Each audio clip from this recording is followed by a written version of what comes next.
오늘 하나님의 선물 마태복음 27번째 시간으로 마음의 순결이라는 제목으로 하나님 말씀 함께 나누도록 하겠습니다.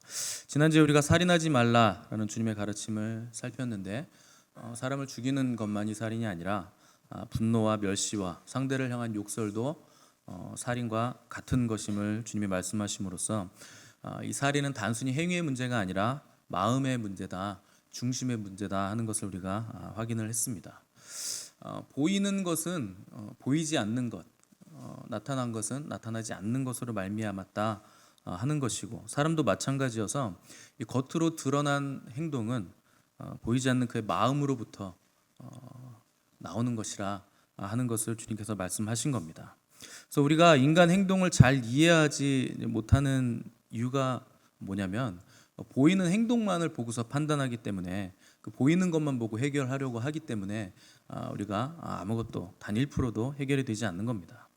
그래서 하나님도 우리를 보실 때 외모를 취하지 아니하시고 중심을 보신다. 그래서 사람의 마음은 그토록 중요하다 하는 겁니다. 오늘 우리는 마태복음 5장에서 이제 율법을 새롭게 해석하시는 주님의 6개 가르침 중에서 이제 두 번째 가르침을 살펴볼 것인데, 두 번째 주님의 주제는 바로 간음에 관한 것입니다. 얼마 전까지 우리나라에서 간통은 죄였죠. 근데 이제는 간통법이 폐지됐기 때문에 더 이상 이제 죄가 아니게 됐습니다. 근데 하나님의 법에서 보면 간음은 분명히 죄고, 죄 중에서도 아주 심각한 죄입니다. 그 10계명 중에서 7번째 계명이 간음하지 말라인데, 간음이란 뭐냐면 배우자 외에 다른 이성과 잠자리를 같이 하는 것, 이게 간음입니다. 그리고 성경은 이 간음한 자는 반드시 돌로 쳐 죽여야 된다, 이렇게 율법에서 명령을 하고 있습니다. 근데 이 서기관과 바리새인들은 배우자 외에 다른 이성과 불법한 잠자리만 갖지 않으면 이 10계명 중에 7계명인 간음하지 말라는 계명을 완전히 지킨 것으로 이렇게 생각을 했는데, 이런 생각들은 하나님의 계명을 굉장히 축소시키고 쪼그라들게 만든 해석입니다. 제가 계속 예를 드는 그 부자 청년의 경우도 예수님 앞에서 제가 어떻게 영생을 얻겠습니까? 물었을 때 너 계명 지켜라. 예수님이 대답하니까 이 청년이 자기는 어려서부터 모든 계명 다 지켰습니다, 이렇게 얘기했잖아요. 그러니까 그렇게 자신 있게 예수님 앞에서 얘기할 수 있었던 이유는 이 바리새인들과 서기관들이 계명을 축소시켜 놓고 613가지 그 한계선을 이렇게 그어놨기 때문에, 그 선만 넘어가지 않으면 나는 계명을 다 지킨 것이다, 이렇게 계명을 쪼그라뜨려 놨기 때문에 그렇게 자신 있게 지켰다, 이렇게 얘기할 수가 있었던 겁니다. 근데 이렇게 계명을 축소시키고 또 계명의 한계선을 그어 놓으면 어떤 일이 생길까요? 그것만 넘어가지 않으면 그때부터 나는 모든 사람들 앞에서 떳떳하게 고개를 들고 나는 모든 율법을 다 지켰다 하는 자기의가 이제 고개를 들기 시작하는 겁니다. 그러니까 자기의라는 건 뭐냐면 스스로 자기를 의롭다고 여기는 것이 바로 자기의입니다. 누가복음에서 주님은 이 자기의에 대한 비유를 하셨는데 굉장히 이 문제를 심각하게 다루셨습니다. 심각하게. 자, 비유의 시작은 두 사람이 기도하러 성전에 올라갔는데 하나는 바리새인이고 하나는 세리라, 이렇게 시작을 합니다. 그러니까 이로보건대 이 비유는 누구 들으라고 한 비유일까요? 바리새인 들으라고 하는 비유겠죠, 당연히. 자기의에 대한 비유니까 세리와 바리새인이 기도하러 올라갔다. 근데 성전에 올라간 그 바리새인은 서서 따로 기도했는데, 다른 사람들이 기도하는 곳에서 기도한 게 아니고 따로 자기만 혼자 독립적으로 유별나게 튀게 그렇게 기도를 했는데, 모든 사람이 다 듣도록 뭐라고 기도를 했냐면, 하나님이여, 나는 다른 사람들 곧 토색, 불의, 간음을 하는 자들과 같이 아니하고 이 세리와도 같이 아니함을 감사하나이다. 나는 일에 2번 금식하고 또 소득에 11조를 드리나이다. 이렇게 다 들을 수 있게 크게 이렇게 기도를 했습니다. 그것 굉장히 독특한 기도죠. 우리 장로님들이랑 집사님들이 대표 기도하시는데 이렇게 기도한다고 생각하면 여러분 어떠시겠습니까? 저는 이 장면을 읽을 때마다 그 예루살렘 성전 그 넓은 광장에서 서가지고 이렇게 하늘을 바라보면서, 하늘을 바라보는 척하면서 눈동자는 아래를 보고 이리저리 굴리면서 큰 목소리로 기도하는 그 바리새인의 모습이 이렇게 떠오르곤 하는데 연상이 됩니다. 그런데 한편 세리는 멀찌감치 구석탱이에 서가지고 감히 눈을 들어 하늘도 쳐다보지 못하고 다만 자기 가슴을 막 치면서 기도하기를, 하나님이여 나를 불쌍히 여기소서, 나는 죄인이로소이다, 이렇게 기도를 했습니다. 주님은 이 두 사람 중에 의롭다 칭함을 받은 사람은 바리새인이 아니라 저 세리다, 그가 의롭다 칭함을 받았다 하는 결론을 내리심으로 이 비유를 마치셨습니다. 자, 두 사람 다 하나님 앞에서 기도를 했는데 바리새인과 세리 둘 다 기도는 했는데 바리새인이 아니고 세리가 의롭다함을 받았습니다. 왜 세리는 의롭다함을 얻었을까요? 의로운 게 하나도 없잖아요. 기도의 내용을 보면 바리새인이 의로운데 세리가 의롭다. 바리새인과 세리는 도대체 뭐가 달랐을까요? 오히려 뭘 한 걸로 따지면, 겉으로 보이는 의로움으로 따지면 바리새인이 훨씬 많죠. 금식도 하고 11조도 하고 헌금도 많이 하고 기도도 많이 했는데 왜 그렇게 많은 일을 한 바리새인은 의롭다함을 얻지 못하고 세리가 오히려 의롭다함을 받았는가? 다 아시겠지만 차이점은 딱 하나입니다.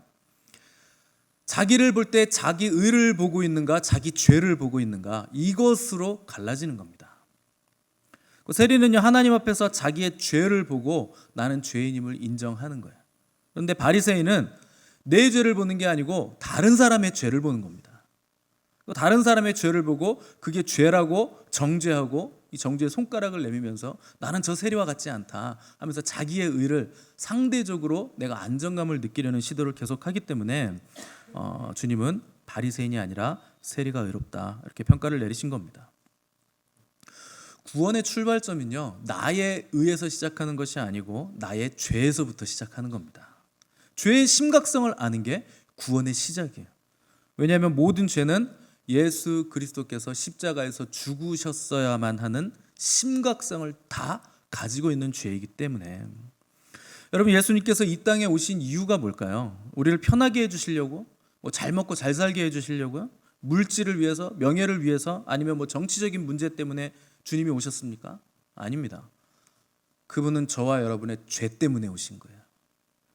근데 바리새인은 자기의 죄가 별로 심각하지 않은 거예요. 오히려 나는 계명을 하나도 어긴 적이 없으니까, 이렇게 하면 어기는 거고 저렇게 하면 안 어기는 것, 그렇게 무수히 선을 그어놓고 나는 그 선을 넘어간 적이 없으니까 나는 율법을 다 지킨 거야.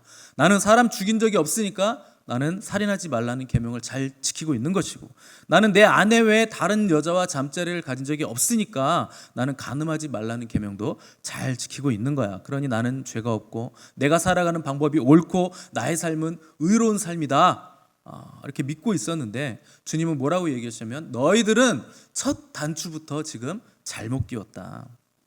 구원이란 나의 의로움을 보는 것으로 시작하는 것이 아니라 내가 죄인임을 자각하고 이 죄에서 벗어날 길이 없으므로 애통하다가 유일한 구원의 길인 예수 그리스도, 우리 주님을 만나서 그분의 의로 첫 단추를 끼워야 구원이 가능한 것이다 하는 것을 지금 말씀을 하고 계시는 겁니다. 자, 그러면 주님은 간음하지 말라는 이 계명을 어떻게 해석하셨는가? 예수님께서는 이 계명의 진정한 의미를 28절에서 지금 가르쳐주고 계신데, 나는 너에게 이르노니 음욕을 품고 여자를 보는 자마다 마음에 이미 간음하였느니라. 이 말씀은 겉으로 드러나는 행위가 아니라 마음에 음욕을 품고 있기만 해도 간음한 것과 똑같다, 이렇게 해석을 하시는 겁니다. 예수님이 말씀하신 이 방식으로 접근하면 당시 율법의 아들이라는 바리새인이나 서기관들도 이 죄에서 벗어날 길이 없죠. 저와 여러분들도 이 죄에서 빠져나갈 방법이 없습니다. 이런 구절들을 읽으면 여러분 마음에 상쾌함이, 막 청량감이 차오르십니까? 굉장한 부담이 오십니까? 그럼 이런 구절을 읽으면 우리는 당장 생각하기를, 아니 그럼 도대체 누가 항상 아름답고 맑고 깨끗한 생각으로 그렇게 상콤하게 하나님 보시기에 합당한 생각을 살아갑니까? 그게 가능합니까? 이런 생각이 들 수밖에 없죠. 여러분 이 구절을 잘 보셔야 되는데, 이 헬라 원어를 보시면 음욕을 품고 여자를 본다는 것의 정확한 해석은 음욕을 목적으로 하여 여자를 바라본다는 뜻이에요. 약간 청량감이 생기시나요? 좀 상큼해지시나요? 음욕을 목적으로 해서 여자를 바라본다라는 뜻입니다. 그러니까 그냥 마음에 음욕이 있는 것 자체가 죄가 아니고 목적 자체를 음욕으로 설정해 놓고 여자를 쳐다볼 때 그때 그것은 이미 가늠한 것과 같다. 이 헬라어 언어는 이런 뜻입니다. 조금 부담이 덜하시죠. 근데 이 경계가 이게 묘한 것이 내가 음욕을 품고 대상을 보지는 않지만 봤기 때문에 음욕이 생기는 경우도 많잖아요. 이 대상이 좀 경계가 모호한 겁니다. 적지 않은 경우에 그런 경우가 많습니다. 둘 다 겉으로 표현되지는 않지만 둘 다 마음에서 일어나는 문제이기 때문에 주님은 간음은 마음에서 일어나는 문제다, 겉으로 표현하는 거 아니다, 나타나는 거 아니다, 이걸 중요하게 여기시는 겁니다. 그러니까 마음은 그대로 두고 겉으로 나타나는 행위만 잘 지키면, 율법을 잘 지키면 정말 율법을 잘 지킨 것으로 간주한다고 할 때 이거 심각한 문제가 생기게 되거든요. 이러면 그러니까 근원적인 문제는 놔두고 겉으로 드러나는 문제만 계속 건들고 있는 꼴이 되는 거죠. 그러니까 예를 들어서 어떤 사람이 암에 걸렸다고 여러분 생각을 해보십시오. 근데 암에 걸렸으니까 겉으로 드러나는 현상들이 있겠죠. 갑자기 굉장히 피로감을 많이 느낀다든가, 또 소화 기능이 약화된다든가, 또 면역 기능이 떨어져서 면역력이 굉장히 떨어진다든가 하는 이런 겉으로 드러나는 외적인 현상들이 찾아오게 될 겁니다. 근데 그런 상태에서 암세포는 그대로 놔두고 피로하니까 피로 회복제 막 때려 붓고, 소화 안 되니까 소화제 막 먹고, 면역력 떨어졌다고 하니까 뭐 프로폴리스 입에 뿌리고 막 면역 강화 기능 뭐 이런 거 기능제 먹고, 그러면 여러분 해결이 될까요? 이건 근본적인 해결이 되지 않는 겁니다. 아무 소용 없는 겁니다. 그러니까 주님이 지금 말씀하시는 건 이것과 똑같은 거예요. 간음은 겉으로 드러난 문제, 그 행동이 아니라 이미 마음에서 일어나는 문제이기 때문에, 마음이 간음하고 있기 때문에 겉으로도 그 간음의 행동이 드러나게 되는 것이다. 그러니까 정확하게 마음의 문제를 진단하시고 고쳐야 할 것은 인간의 겉으로 드러나는 행동이 아니라 부패한 마음이라 하는 것을 지금 지적을 하고 계시는 겁니다. 예수님은 그분이 살던 시대를요 뭐라고 평가하셨냐면 이 악하고 음란한 세대라고 평가를 하셨습니다. 그러니까 우리가 사는 시대나 예수님이 사시던 2000년 전의 그 시대나 사람의 마음이 악하고 음란하기는 똑같다, 이렇게 생각할 수 있겠죠. 그런데 우리가 사는 지금이야말로 정말 악하고 음란한 세대라는 평가를 받기에 너무나도 적합한 시대일 겁니다. 이제는요 사람들이 결혼하기 전에 살아보고 결혼한대요. 그리고 결혼했음에도 불구하고 애인이 없으면 바보다, 이렇게 손가락질하는 사람들도 있습니다. 그러니까 결혼 생활과 성 생활은 별개라 이렇게 생각하는 의식이 사람들 의식 깊숙이 이제 파고 들어간 겁니다. 제일 이상한 풍경이 사창가 옆에 경찰서 있는 거. 당연히 경찰이 뭔가 여기 사건 사고가 많이 나겠으니까, 예상이 되니까 거기다 경찰서를 지어놨겠죠. 근데 불법이잖아요. 원래 불법인데 거기 옆에 경찰서가 같이 나란히 있는 게 참 굉장히 이상한 일인데, 지금은 하나도 이상하지 않은 일이 됐죠. 저희 교회 주변에 또 지하에 이렇게 이상한 거 많잖아요. 제가 가끔 저녁에 뭐 교회 앞에 차를 대고서 잠깐 차에 앉아 있거나 저녁에 횡단보도 이제 건너에 잠깐 서 있으면 불이 들어오는데 그 노래방 전광판들이 꽤 많아요. 요 사거리에서 딱 보면 여기 있어요. 우리 건물에도 있고. 근데 그 조그만 전광판 안에 그 자매님들이 흐느적거리는 그 그림을 LED로 표현을 어떻게 이렇게 기가 막히게 잘 해놨는지 너무 잘 알겠어. 저게 무슨 동작인지. 손가락 하나까지도 그 전광판 불 몇 개 안 되거든요. 근데 그걸로 어떻게 이렇게 기가 막히게 표현을 하는지 진짜 대단합니다. 온통 성욕을 자극하는 그 상술들, 또 성을 상품화하는 프로그램들과 낯뜨거운 광고들이 굉장히 많이 나오는데, 뭐 우리나라가 이 정도라면 다른 나라야 뭐 말할 필요가 있겠습니까? 말해서 무엇 하겠습니까? 다 그렇겠죠. 그러니까 우리는요 성 자체가 문화라고 생각하는 시대를 살고 있는 거예요. 자, 성 자체가 문화라는 뜻은, 성이 문화다 하는 건 음란이 문화다 이런 뜻입니다. 그러니까 음란한 문화 안에서 우리가 살고 있는 거죠. 저는 가장 걱정되는 게 이 중고등학생들이 걸그룹 흉내내는 거예요. 걔네들은 뭐 옛날에는 꿈이 뭐예요? 그럼 우리는 뭐 대통령, 대도 않는 대통령 얘기하고 과학자 이런 거 얘기했잖아요. 뭐 또 뭐 우주 비행사 뭐 이런 거 얘기했는데 지금은 1번이 건물주, 그 다음이 아이돌, 연예인 뭐 이쪽이 이제 많더라고요. 조금 앞서가는 아이들은 공무원이요 뭐 이런 얘기하는데 월급 따박따박 나오니까 먹고 살기 힘들다는 걸 자기들도 이제 절감하는 거죠. 근데 그 아이들이 그 어린 나이에 뭐 걸그룹으로 나온다는 아이들도 어리지만 그보다 훨씬 더 어린 그 중고등부 아이들이 그 선정적인 춤 안무를 흉내내고 옷차림까지도 그렇게 따라간다는 게 저 심히 걱정스럽습니다. 요새는 초등학교 애들이 그거래요. 걸그룹 춤을 추고 흉내를 내는 거죠. 그거 어디서 봤을까요? TV로 본 게 아니고 이걸로 보는 거죠. 물론 TV로도 보게 TV 뭐 여러분들이 집에서 TV 볼 때 걸그룹 보시진 않을 거 아니에요. 이걸로 보는 거예요. 이걸로. 문제는 그리스도인들도 다르지 않다는 거죠. 이런 음란한 문화에 대해서 책임감을 가지거나 두려워하지 않고 오히려 이 음란한 세상의 흐름 속에서 은근히 우리는 이런 문화들을 즐기고 있다 하는 것에 사태의 심각성이 있는 겁니다. 9세기 영국에서 빅토리아 여왕 시대에 일어난 성혁명이라는 사건이 있었어요. 이 사건을 계기로 해서 그 금기시됐던 성이 이제 양지로 튀어나오게 되는 계기가 됐던 사건이 바로 성혁명입니다.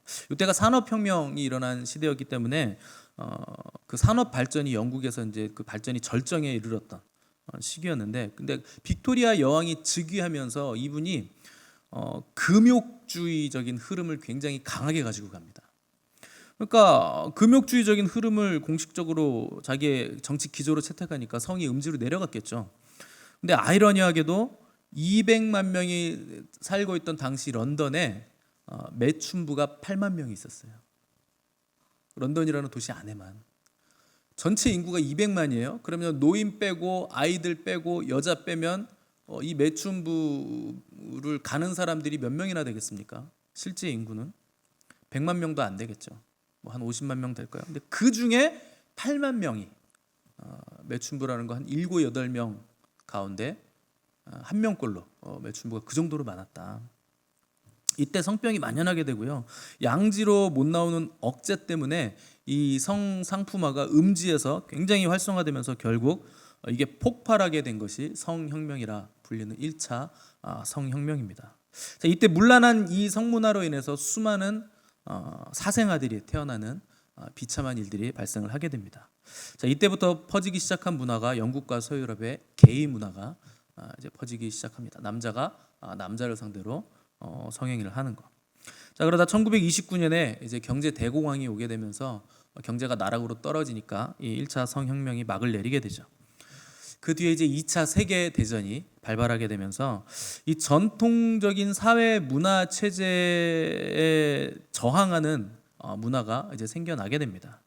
그러면서 기존 성문화를 뒤엎는 저항 운동이 다시 터지게 되는데 이게 바로 2차 성혁명입니다. 자, 이때 피임약이 개발되고 임신으로부터 이 피임약 때문에 자유로워지면서 이 성적인 타락이 급물살을 타기 시작하면서 오늘날까지 이제 오게 된 것이고, 과거에는 감추기에 급급했던 이 성이라는 것이 이제는 과감하게 떳떳하고 아름다운 것으로 드러내게 되는 문화가 오늘날까지 이제 이르게 된 것입니다. 이제 그게 어디까지 왔느냐? 이제 동성애까지 이제 오게 된 것이고, 여러분 동성애를 지나면 성경에서 순서적으로 말하는 게 뭐냐면 그 다음에는 뭐가 나오냐면 소아성애와 이제 수간 동물하고 관계를 맺는 거기까지 이제 나가게 되는 겁니다. 그래서 어떤 사람들은 동성애가 죄라고 말하면, 야, 동성애자들이 너에게 피해를 주는 것도 아닌데 왜 너희는 그렇게 반대를 하느냐? 둘이 사랑한대잖아. 둘이 사랑한다는데 왜 네가 뭐 감 나와라 배 나와라 상관이야?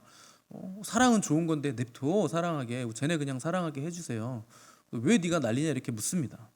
여러분 생각해 보시죠. 정말 그 사람들이 동성애자들이 우리에게 피해를 안 줄까요? 그 사람들이 우리의 다음 세대들에게 전혀 영향을 주지 않을까요? 그 사람들이 내건 구호가 뭐냐면 사랑은 혐오보다 강하다. 혐오, 자기들이 혐오를 받고 있다는 거죠. 근데 사랑이다. 혐오할 게 아니다. 사랑이 혐오보다 더 뜨겁고 강한 것이다. 여러분 사랑이라고 우긴다고 해서 다 사랑이 되는 것은 아닙니다. 그리고 사랑이라고 부른다고 해서 다 용서가 되는 것도 절대 아닙니다. 타락한 인간의 죄성은요, 사랑도 얼마든지 왜곡시킬 수 있는 겁니다. 사람은요, 남자를 사랑할 수도 있고 여자를 사랑할 수도 있어요. 소아성애는 뭡니까? 아이를 사랑한다는 거죠. 어떤 사람은 무슨 돌하고 결혼을 했대. 뭐 해외 토픽 같은 거 보면 이 돌 내가 옛날부터 가지고 있던 건데 너무나 사랑스러워가지고 나는 결혼을 이 돌하고 했대요. 그러면 애도 돌로 낳을 건가요?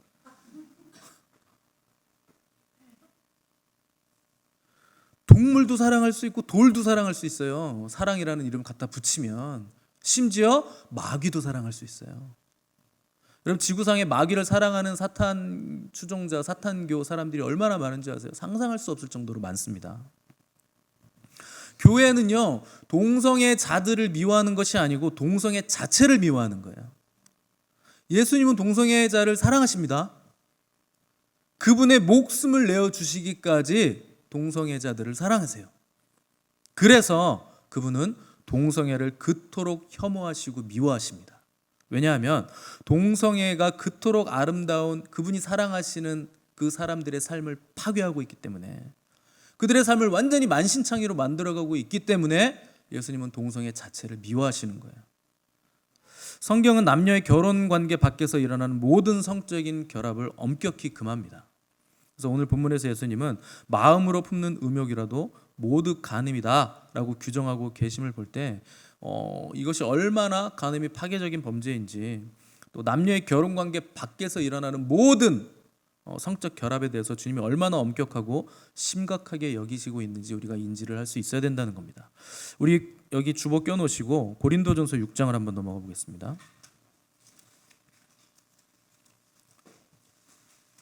마태, 마가, 누가, 요한, 사도행전, 로마서, 고린도전서 6장 16절에서 20절 말씀.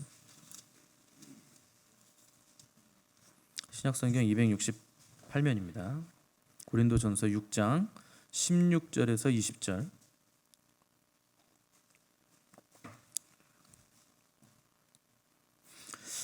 우리 16절에서 20절 함께 읽겠습니다. 시작. 창녀와 연합한 자는 그와 한 몸인 줄을 알지 못하느냐? 일러스되 둘이 한 육체가 된다 하셨나니 주와 합하는 자는 한 영이니라.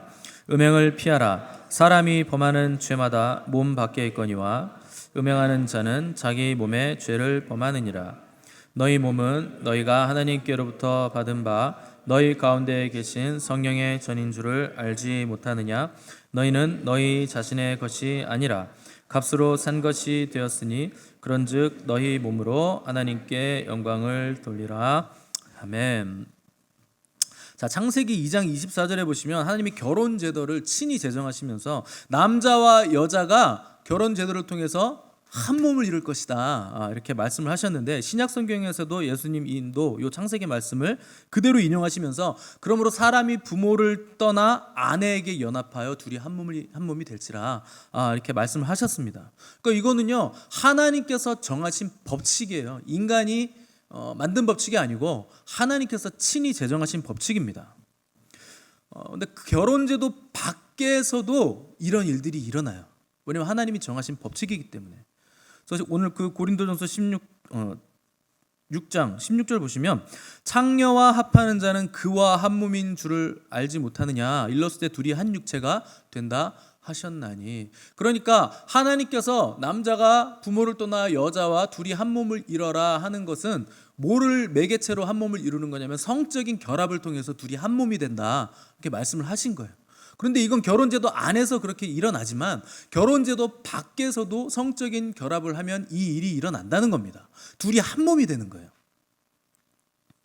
창녀와 합하는 자는 창녀 한 몸이 되는 거고, 오늘 처음 본 여자와 오늘 그 뭐라 그래요? 원나잇이라고 하대요. 그걸 내가 오늘 처음 봤는데 그 여자와 한 몸이 되면 너는 그 사람과 한 몸이다. 그 여자와 한 몸이다. 이 한 몸 됨은요, 결혼 제도 안에 있을 때는 축복이지만 결혼 제도 밖에서는 저주입니다. 내가 전혀 모르는 사람하고 한 몸이 되는 거예요.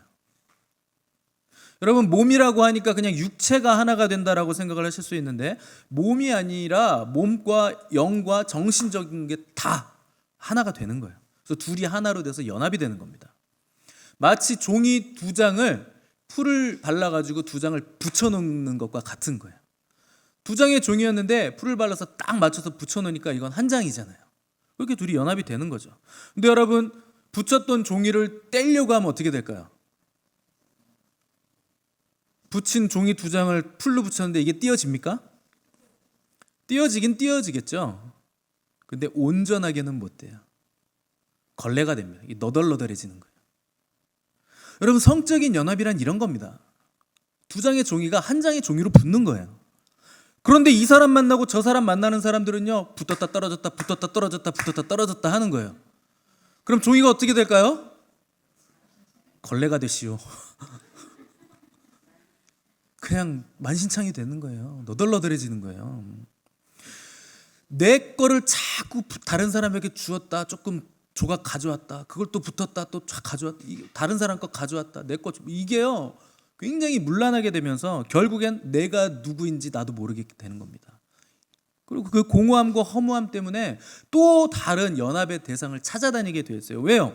성적으로 내가 다 뺏겼고 뭐 이상한 걸 가져왔고 내가 누군지도 모르겠고 막 이렇게 되니까 내가 성적으로 연합할 때만 내가 살아있다는 느낌을 받게 되고 내가 온전해진다는 느낌을 받기 때문에 또 다른 어떤 대상들을 찾아다니는 거예요. 이것이 결혼제도 밖에서 남녀가 연합할 때 일어나는 현상입니다. 그래서 바울은 18절 보시면 음행을 피하라. 사람이 범하는 죄마다 몸 밖에 있거니와 음행하는 자는 자기 몸에 죄를 범하느니라. 이게 무슨 말이냐면 모든 죄들은요 몸 밖에서 일어나요. 결론적으로 보면. 그런데 음행은요 우리 몸 안에서 일어나는 죄입니다. 19절 보시면 우리 몸은 너희 몸은 너희가 하나님께로부터 받은 바 너희 가운데 계신 성령의 전인 줄을 알지 못하느냐. 너희는 너희 자신의 것이 아니라. 무슨 말이냐면 음행하는 자들은요 하나님이 모르실 만한 혹은 다른 사람들이 모를 만한 은밀한 곳에서 내가 범죄한다고 생각하는데 천만의 말씀, 음행은 어디서 범죄하는 거냐면 성전 안에서 지금 죄를 범하고 있는 것이다 라는 뜻입니다. 우리가 만약에 음행하는 죄를 짓는다면 지금 우리가 예배드리고 있는 이 예배당 공간에서 그 일을 하고 있다는 거예요. 음행 그 일을. 아이 목사님 성전에서 누가 음행을 합니까? 무슨 큰일 날 소리.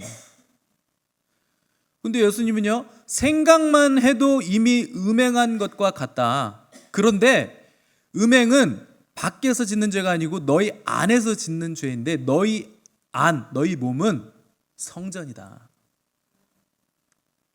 성령 하나님이 너희 몸 안에 계시는데 하나님이 너희를 성전 삼아 거하시는데 너희가 음행을 하면 그 성전된 너희 몸 안에서 너희가 지금 음행을 하고 있는 거다. 하나님 뻔히 계신 그곳에서 너희가 지금 음행의 죄를 짓고 있는 거다. 그 얘기하는 겁니다. 그러면 생각조차 하지 말아야겠네요 하면서 음란한 생각을 하지 말자 이렇게 주문을 외우듯이 하시면 여러분 생각이 안 날까요? 제가 자주 말씀드리지만 우리 뇌는 그렇게 작동을 안 합니다.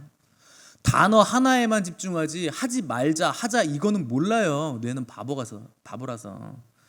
자 여러분 코끼리를 생각하지 마세요. 그럼 여러분 코끼리 생각하잖아요. 그죠? 코끼리 생각하지 마세요. 코끼리 생각해요. 코끼리 등에 도마뱀이 붙었네요. 도마뱀 생각하지 마세요. 그러면 코끼리 등에 붙은 도마뱀이 떠오르잖아요. 즉시로 떠오르잖아요. 하지 말자 한다고 해서 안 하는 게 절대 아닙니다. 근데 오늘 본문에서 예수님은 간음하지 말라 하시면서 뭐라 그러시냐면 너 오른 눈을 빼버려라. 차라리 오른손을 찍어내버려라. 이런 해법을 굉장히 험한 해법을 우리에게 제시를 하시는 거예요. 여러분 정말 눈을 빼면 해결이 될까요? 손을 찍어버리면 해결이 될까요? 오른 눈을 뺐어. 그럼 어떻게 될까요? 뭐 애꾸가 되겠죠 뭐. 관심법 뭐 이런 거 하고. 오른 눈을 빼면요 왼쪽 눈이 남아있잖아요. 어떻게 할 거예요? 왼쪽 눈. 오른손을 찍어버리면 왼쪽 손이 남아있잖아요. 오른눈 빼면 왼쪽 눈이 똑같은 죄를 지을 것이고 오른손 찍어내버리면 왼손으로 똑같은 죄를 짓는 것이 죄성을 가진 인간의 모습입니다. 도박에 중독된 사람들 보세요. 가산 전부 탕진한 다음에 내가 다시는 이놈의 화투를 만지지 않겠다 그래서 손가락 뭐 자르잖아요. 작두로 자르고. 그러면 이제 남은 손가락으로 또 하고 있어. 뒤에 보면 10손가락 다 자르면요 나중에 발꼬락으로 잡고 도박을 하는 게 사람이에요. 그게 사람입니다. 안 되면 입으로라도 잡고 할걸요. 예수님의 이 말씀을 어떤 사람들은 말씀 그대로 해석해가지고 어떤 분들은 굉장히 유명한 그 초대교회 교부는요 거세하신 분이 있어요. 내가 차라리 그냥 찍어내버리겠다 말씀대로. 너무나 귀한 마음이고 대단히 훌륭한 분들이시지만 주님의 말씀을 바르게 해석하신 건 아닙니다. 그럼 주님은 왜 눈을 빼버리고 손을 찍어버리라는 말씀을 하셨는가? 눈과 손은요 사람에게 있어서 가장 유용한 지체예요. 그렇게 중요한 지체를 가지고 음란한 걸 본다. 그렇게 중요한 지체를 가지고 음란한 것에 손을 댄다. 그러면 차라리 눈이 뽑힌 사람처럼 손이 없어진 사람처럼 살기로 너 결단을 해라. 눈과 손이 너무나 귀중하고 유용하지만 내가 죄를 짓지 않을 수만 있다면 내가 이것을 찍어버리는 고통스러운 대가라도 내가 다 지불해서 내가 죄와 싸우겠다라는 결단을 하라는 거예요. 눈을 뽑으라는 것은 죄가 들어오는 통로를 보지 않기로 결단하라는 것이고, 손을 찍어버리라는 건 손만 뻗으면 닿는 죄의 대상, 그걸 만지지 않기로 결단을 하라는 거죠. 왜요? 죄는 그토록 심각하게 다뤄야 되고 이를 악물어야 되는 문제고 피를 흘려서 싸움을 해야 되는 것이기 때문에, 그만큼 심각한 것이기 때문에 그 정도로 너희는 결단을 해야 된다, 이 말씀을 하시는 겁니다. 오늘날 우리 사회는요 너무나 죄를 쉽게 여겨요. 이런 결단을 아무도 하지 않습니다. 예전에는 우리 사회를 술 권하는 사회라 그랬죠. 음주 문제가 있었을 때. 근데 이제는 술 권하는 사회를 넘어서 음행을 권하는 사회가 됐어요. 이제 음행을 권해도 전혀 이상하지 않은 사회예요. 완전히 망가진 거예요.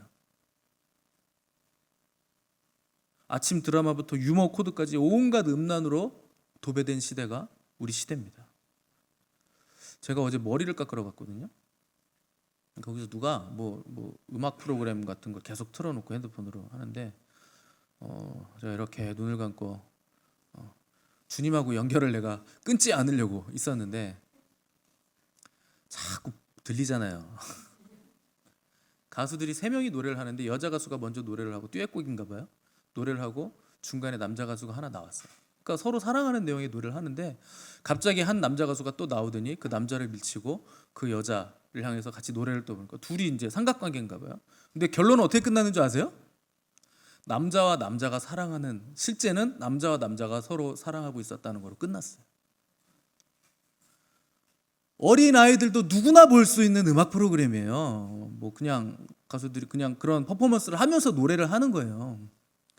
그래서 끝날 때 모두의 예상을 뒤엎고 브로맨스로 끝을 맺는, 누구나 볼 수 있습니다. 어린아이들도. 그럼 그걸 보면서 뭘 배울까요, 아이들이? 그냥 온갖 음란으로 그냥 다, 미디어는 온갖 음란으로 도배가 된 지가 꽤 됐고 사회 분위기 자체도 그렇게 형성이 된 겁니다. 여러분들의 직장, 학교, 삶 가운데 머무는 그 자리들이 더 이상 음행으로부터 안전하지 않다는 뜻입니다. 여러분들의 자녀가 있는 그곳이 전혀 안전하지 않다는 뜻이에요. 저처럼 생긴 게 그냥 무난하게 생긴 분들이야 별로 위험하지 않아요. 근데 하나님께서 지으실 때 굉장히 공들여서 지으신 분들 있잖아요. 애 많이 쓰셔가지고 지으신 분들, 그분들은 굉장히 위험하신 분들, 앞줄에 앉아 계신 분들이고. 제가 남자분들 위주로 말씀드리니까 여자분들 아니신 것 같죠? 똑같습니다.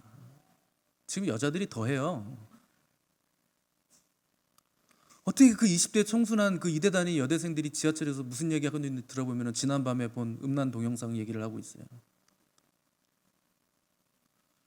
그렇게 찬란한 그 나이에 입에 걸레를 물고 있어요. 남녀 할 것 없이 온통 음란에 노출된 시대입니다.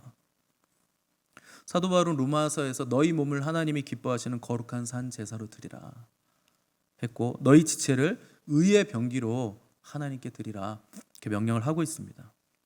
하나님의 자녀된 사람이라면 누군들 이 명령을 지키고 싶지 않겠습니까? 우리도 다 의의 병기로 우리 몸을 드리고 싶죠. 하나님이 기뻐하시는 거룩한 산 제물로 내 몸을 드리고 싶죠. 그런데 내 속사람으로는 하나님의 법을 즐거워하되 내 지체 속에서 한 다른 법이 내 마음의 법과 싸워 나를 죄의 법으로 사로잡아 가는 거예요. 그래서 우리가 그토록 괴로운 겁니다. 그런데 이 싸움은 우리가 하나님의 백성이 된 그 시작부터 끝까지 끌고 가야 하는 싸움입니다. 굉장히 지난한 싸움이에요. 이 싸움은 치열한 싸움이고 피가 흐르는 싸움이기 때문에 처절할 수밖에 없는 영적 전쟁이죠. 그래서 우리는 너무나 쉽게 세상이 그러니까 내 마음에는 원인데 환경도 이렇고 나는 육신이 너무나 약하니까요, 이렇게 타협을 쉽게 하시면 안 되는 겁니다. 하나님은 세상을 만드실 때요, 너무나 아름답게 세상을 만드셨고 거기에 인간을 두실 때 남자와 여자를 만드셔서 그 세상보다 훨씬 더 존귀하고 빛나는 존재로 남자와 여자를 만드신 거예요. 남자와 여자가 결혼관계 안에서 서로가 서로를 사랑하고 즐거워하고 전인격적인 연합을 이루도록 둘을 만든 겁니다. 우리는 그런 존재들이에요. 그런데 마귀는 이 결혼제도 안에서 서로 만족하지 못하도록 성을 왜곡하고 비틀고 부패시켜서 성을 육체의 쾌락을 위한 도구로 완전히 전락시킨 거예요. 이런 세상 문화 한가운데서 하나님의 백성들인 저와 여러분들을 두시고 하나님께서는 도대체 뭘 기대하고 계실까요?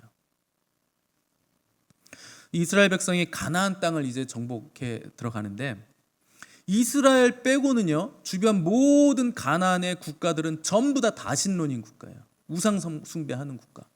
그리고 전부 다 음란한 문화를 가진 국가들이에요. 그런 악하고 음란한 나라 한가운데에 이스라엘을 가운데 딱 두시면서 하나님 명령하시기를 내가 거룩하니 너희도 거룩하라. 왜 그렇게 하시는 이유가 뭡니까? 왜 거룩한 나라들로 둘러싸여 있는 나라 한가운데 두시고 너희들이 제사장 나라니까 얘네 거룩한 애들이니까 네가 잘 케어해라 이렇게 하시지 않고 왜 죄악으로 가득 찬 한 나라, 그 많은 나라들 한가운데 이스라엘을 거기에 두셨을까요? 그냥 따로 섬 하나 잡아가지고 여기가 약속의 땅이다 그래가지고 니들끼리 여기서 거룩하게 살아라 이렇게 두시면 참 좋겠는데 왜 음란한 나라들 가운데 이스라엘 나라만 거룩해야 되는 겁니까? 세상은 그렇지만 그럼에도 불구하고 너희들은 거룩해야 된다는 거예요. 왜요? 악하고 음란하고 부패한 거기서 나의 법을 지키면서 거룩하게 살아가는 너희들을 보고 저들이 나에게 영광을 돌리게 될 것이다. 너희는 그런 존재로 부르심을 받았다. 그래서 주님이 우리에게 너희는 빛이다. 너희는 소금이다. 빛이 될 거고 소금이 될 거가 아니라 이미 너희는 그런 존재로 부르심을 받았기 때문에 너희는 빛이야. 너희는 소금이야. 세상은 그렇더라도 너희는 타협하지 말고 거룩하게 살면 너희를 통해서 다른 모든 악한 사람들이 나에게 영광을 돌리게 될 거다. 하나님의 백성들은 저렇구나. 하나님은 저 정도로 거룩하신 분이구나. 여러분, 세상은 항상 악하고 음란하고 부패가 가득할 수밖에 없는 것이죠. 그렇다고 세상이 그러니까 나도 그렇게 할 수밖에 없다고 핑계할 수 없는 이유는 하나님께서 우리를 빛으로 소금으로 부르시고 그 악하고 음란한 세상 한가운데 두시면서 기대하시는 게 있기 때문에 그런 거예요. 우리는 영원한 나라를 바라보고 그 나라를 소망하는 사람들이죠. 그런데 우리가 살아가는 삶의 자리는 세상의 한가운데입니다. 때문에 영적 전쟁이 치열할 수밖에 없고 그 치열한 전쟁 가운데 굉장히 고단하고 적지 않은 부담감 가운데서 애를 써야만 하는 구조 가운데 살아갈 수밖에 없는 거죠. 그러면 이 시점에서 제가 여러분들에게 묻고 싶은 것이 있습니다. 여러분들의 삶은 치열한 영적 전쟁이 있습니까? 이 땅에서 살아가실 때 이런 구조 가운데 우리가 살아가는데 이 악하고 음란한 세대를 우리가 살아가면서 여러분들의 삶의 자리에는 치열한 이 영적 전쟁이 있으신가요? 이를 악물어야 되고 피가 흐를 수밖에 없는 전쟁의 한 복판에 있다는 것을 여러분 날마다 느끼면서 살아가고 계신가요? 아니면 적당히 즐기고 적당히 누리고 적당히 타협하면서 뭐 그런 거지 뭐 다른 사람들도 다 그렇게 사는데 뭐 나라고 용 빼는 재주 있나 뭐 그냥 이렇게 적당히 살아가시나요? 성경은요, 음행과 온갖 더러운 것과 탐욕은 너희 중에서 이름조차도 부르지 말라, 이렇게 명령을 하고 있습니다. 여러분, 음란한 것 가까이 가셔도 안 되는 거예요. 음란한 영상을 보면서 나는 절대 죄를 짓지 않겠다는 건 촛불에 손을 대면서 나는 뜨겁지 않겠다 이렇게 참는 거하고 똑같은 거예요. 불가능합니다. 그 상황, 그 환경 자체를 피하셔야 돼요. 근데 우리는 볼 거 다 보고, 가고 싶은 데 다 가고, 손대지 말아야 되는 거 다 손대고, 먹지 말아야 될 거 다 내 혀를 대고, 그러면서 거룩하고 정결하게 살겠다는 것 불가능합니다. 정결함을 흐리고 내 마음을 흐트러뜨리는 것이 있다면 여러분 손을 자르듯 잘라내셔야 되는 거예요. 눈을 뽑듯이 뽑아내셔야 되는 거예요. 그리고 나서 내가 할 수 있는 최선을 다하고 나서 주 앞에 앉아 성령님의 도우심을 구하셔야 됩니다. 우리 힘만으로는 할 수 없는 거예요. 이 순결함을 위해 치열한 영적 전쟁을 치를 때 성령님의 도우심을 구하는 자들에게는 하나님의 능력이 우리의 마음과 생각을 지켜주시는 거예요. 그리고 주님 오시는 그날까지 우리의 영과 혼과 몸을 그분께서 흠없게 보존해 주시는 겁니다.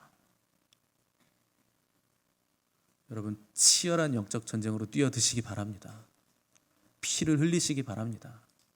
피 흘리기까지 싸우시고 그 한계점에 다다랐을 때 그때 하나님의 도우심을 구하면 그때 하나님은 바람을 불어주시는 거예요. 앞으로 쭉 나갈 수 있게 해주시는 거예요. 이 아름답고 놀라운 능력을 통해서 주님 앞에 정결함으로 순결함으로 서시는 저 여러분 되시기를 간절히 바랍니다. 함께 기도하겠습니다.